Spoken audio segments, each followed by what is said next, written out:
Hi all, welcome to Smart Learning Center. இந்த வீடியோவில் நம்ம என்ன பார்க்க போறோம் அப்படின்னா கோட் நம்பர் 45 கொஸ்டின் நம்பர் 55 அந்த கெமிஸ்ட்ரி கொஸ்டின் தான் சால்வ் பண்ண போறோம். கொஸ்டின் என்னன்னா ரொம்ப சிம்பிள். ஸோ ஒரு 3 எலிமெண்ட்ஸ் கொடுத்துட்டு, அதாவது காம்பவுண்ட் கொடுத்துட்டு அதுல எலிமெண்ட் அண்டர்லைன் பண்ணியிருக்கிற எலிமெண்டோட ஆக்சிடேஷன் ஸ்டேட் கேட்டிருக்காங்க.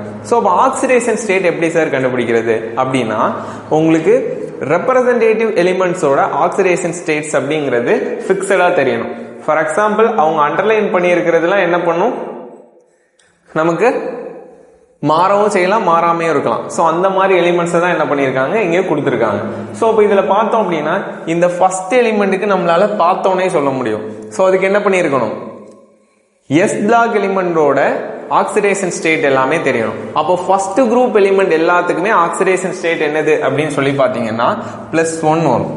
செகண்ட் குரூப்ல இருக்கிற எல்லாத்துக்கும் ஆக்சிடேஷன் ஸ்டேட் என்னன்னு பார்த்தா +2 வரும். அப்போ குரூப் எலிமெண்ட்ஸ் எப்படி சார் படிக்கிறது அப்படின்னா, ஆர்டர் வைஸா அப்படியே படிக்காம குரூப் வைஸா படிச்சிடணும். ஸோ அப்போ ஃபர்ஸ்ட் குரூப்ல என்ன எலிமெண்ட் இருக்கும், hydrogen, lithium, sodium, potassium, rubidium, caesium, francium.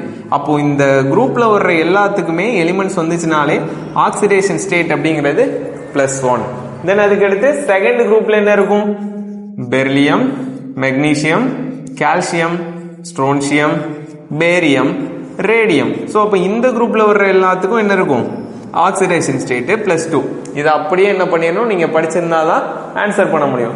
அப்போ இப்போ நீங்களே பார்த்து சொல்லலாம். அப்போ பொட்டாசியம் எந்த குரூப்ல இருக்கு, ஃபர்ஸ்ட் குரூப்ல இருக்கு.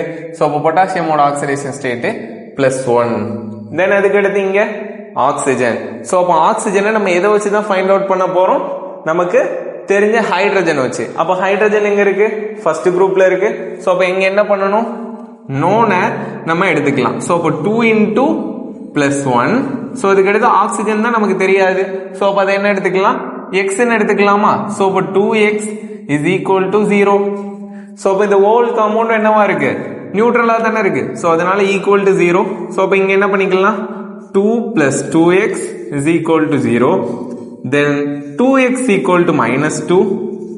Therefore x = -1. So அப்போ இங்க x ஓட வேல்யூ என்னது, -1. அப்போ ஆக்சிஜனோட ஆக்சிடேஷன் ஸ்டேட் என்னது, -1. தென் இங்க என்ன பண்ண போறோம், ஹைட்ரஜன் அண்ட் ஆக்சிஜனோட ஆக்சிடேஷன் ஸ்டேட் நமக்கு நோனா இருக்கணும். அப்பனா தான் என்ன பண்ண முடியும், சல்ஃபரோட ஆக்சிடேஷன் ஸ்டேட்டை கண்டுபிடிக்க முடியும். ஸோ அப்போ ஆக்சிஜனுக்கு இந்த கேஸ்ல மட்டும்தான் என்ன வரும், -1 வரும். மித்தபடி எப்பவுமே ஆக்சிஜன் வந்தது அப்படின்னா -2 தான் அதோட ஆக்சிடேஷன் ஸ்டேட்.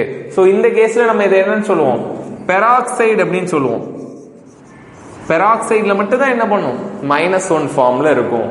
ஸோ அப்போ இங்க ஹைட்ரஜன் தெரியும், ஆக்சிஜன் தெரியும். ஸோ அப்போ சல்ஃபர் எப்படி கண்டுபிடிப்போம், எக்ஸ்ன்னு எடுத்தா கண்டுபிடிச்சிடலாம். ஸோ அப்போ பாருங்க, ஹைட்ரஜன் 2 டைம்ஸ் இருக்கு. ஸோ அப்போ 2 × +1. தென் அதுக்கு அடுத்து சல்ஃபருக்கு, சல்ஃபர் தெரியாது. ஸோ அதனால எக்ஸ். ஆக்சிஜன் இப்பதான் சொன்ன -2. ஸோ -2 எத்தனை டைம் இருக்கு, 4 டைம்ஸ் இருக்கிறதுனால 4 × -2 therefore = 0. ஸோ அப்போ ஹோல் காம்பவுண்ட் என்னவா இருக்கு, நியூட்ரலா இருக்கு. அதனால = 0. அப்ப இதை நம்ம சால்வ் பண்ணோம்னா 2 + x -8 = 0. ஸோ அப்போ இங்க நம்ம x - 6 = 0 சொல்லிக்கலாம். therefore x = +6. இங்க சல்ஃபரோட ஸ்டேட் +6.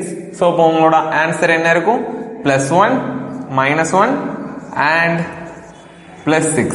ஸோ இதுதான் என்னது, ஃபர்ஸ்ட் ஆப்ஷனா கொடுத்துருக்காங்க. ஸோ இதான் என்னது உங்களோட ஆன்சர். ஸோ இப்படிதான் என்ன பண்ணணும், நம்ம ஃபிக்ஸடா ரெப்ரசன்டேட்டிவ் எலிமெண்டோட ஆக்சிடேஷன் ஸ்டேட் தெரிஞ்சா அந்த அன்னோன் எலிமெண்டோட ஆக்சிடேஷன் ஸ்டேட்டை நம்ம என்ன பண்ண முடியும், ஃபைண்ட் அவுட் பண்ண முடியும். தேங்க்யூ.